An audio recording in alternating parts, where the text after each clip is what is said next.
soleh dan soleha semuanya. Alhamdulillah, luar biasa, tetap semangat, Allahu Akbar.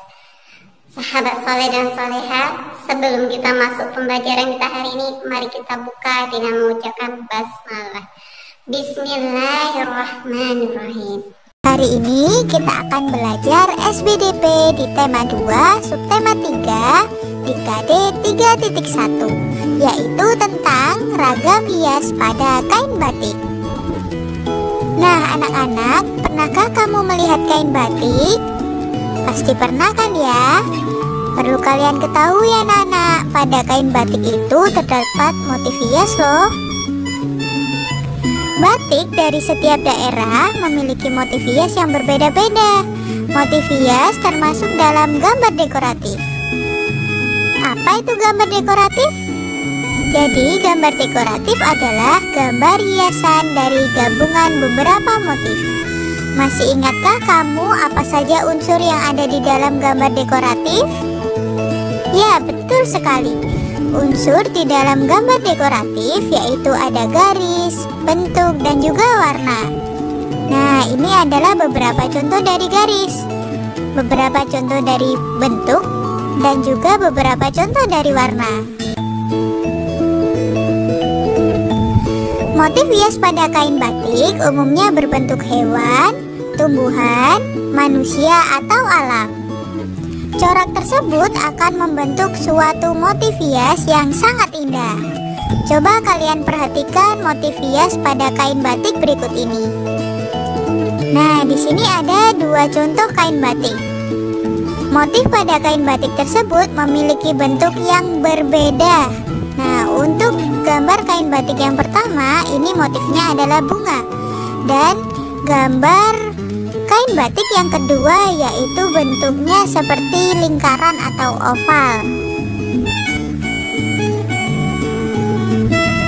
Nah anak-anak, nama kain batik yang pertama tadi namanya adalah batik tulis lasem. Batik tulis lasem ini memiliki ciri khas motif berbentuk tumbuhan dan bunga. Nah sedangkan gambar kain batik yang kedua tadi namanya adalah batik kawung. Batik kawung ini menggunakan bentuk geometris. Dalam membuat motif hias seperti pada kain batik digunakan pola ragam hias. Nah, pola ragam hias ini meliputi motif manusia, hewan, atau tumbuhan. Nah, agar terlihat menarik, kita harus menambahkannya atau mengkombinasikannya dengan warna anak-anak. Berikut contoh pola ragam hias yang sederhana. Nah, coba perhatikan ya. Ini adalah contoh pola ragam hias yang sederhana. Dan berikut ini adalah contoh pola ragam hias bunga. Coba perhatikan baik-baik. Nah, ini adalah contoh pola ragam hias yang bentuknya bunga. Oke, selanjutnya kita akan belajar tentang motif hias berbentuk tumbuhan pada karya seni. Bentuk motif hias ada pada karya seni berupa yang pertama ada kain, yang kedua ada guci, yang ketiga ada piring, yang keempat ada lemari, yang kelima ada rumah adat, dan lain sebagainya.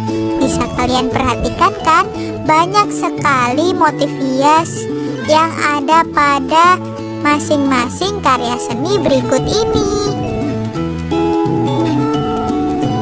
Nah, mari kita mengenal jenis motif hias. Jenis motif hias itu ada dua anak-anak.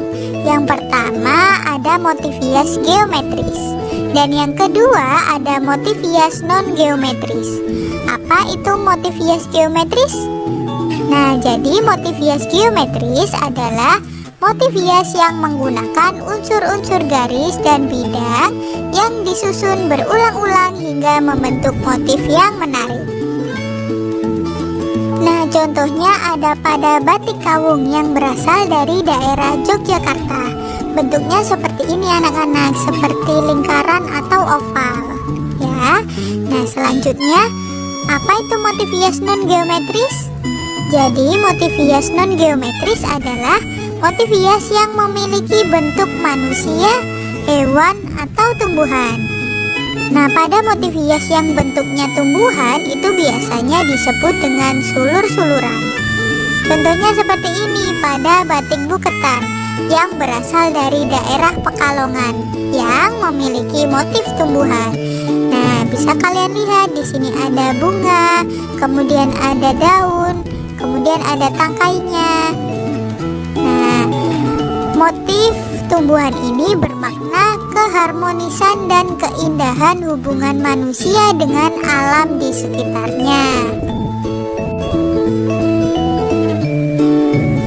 Nah, anak-anak, motif hias itu termasuk dalam gambar dekoratif loh. Nah, gambar dekoratif itu dibuat dengan menggunakan unsur, garis, bidang, dan juga warna. Bagian dari tumbuhan seperti daun dapat menjadi inspirasi pembuatan gambar dekoratif loh anak-anak. Contohnya seperti gambar berikut ini yang mengandung garis dan juga bidang di dalamnya. Nah, untuk memperindah gambar berikut ini, kita bisa menambahkannya dengan warna-warna yang menarik sehingga gambar ini nanti akan menghasilkan suatu gambar yang sangat indah. Sahabat soleh dan soleha, itulah pembelajaran kita hari ini dan mudah-mudahan bermanfaat. Zatiana akhiri, wabillahi taufiq wal hidayah. Wassalamualaikum warahmatullahi wabarakatuh. Dadah.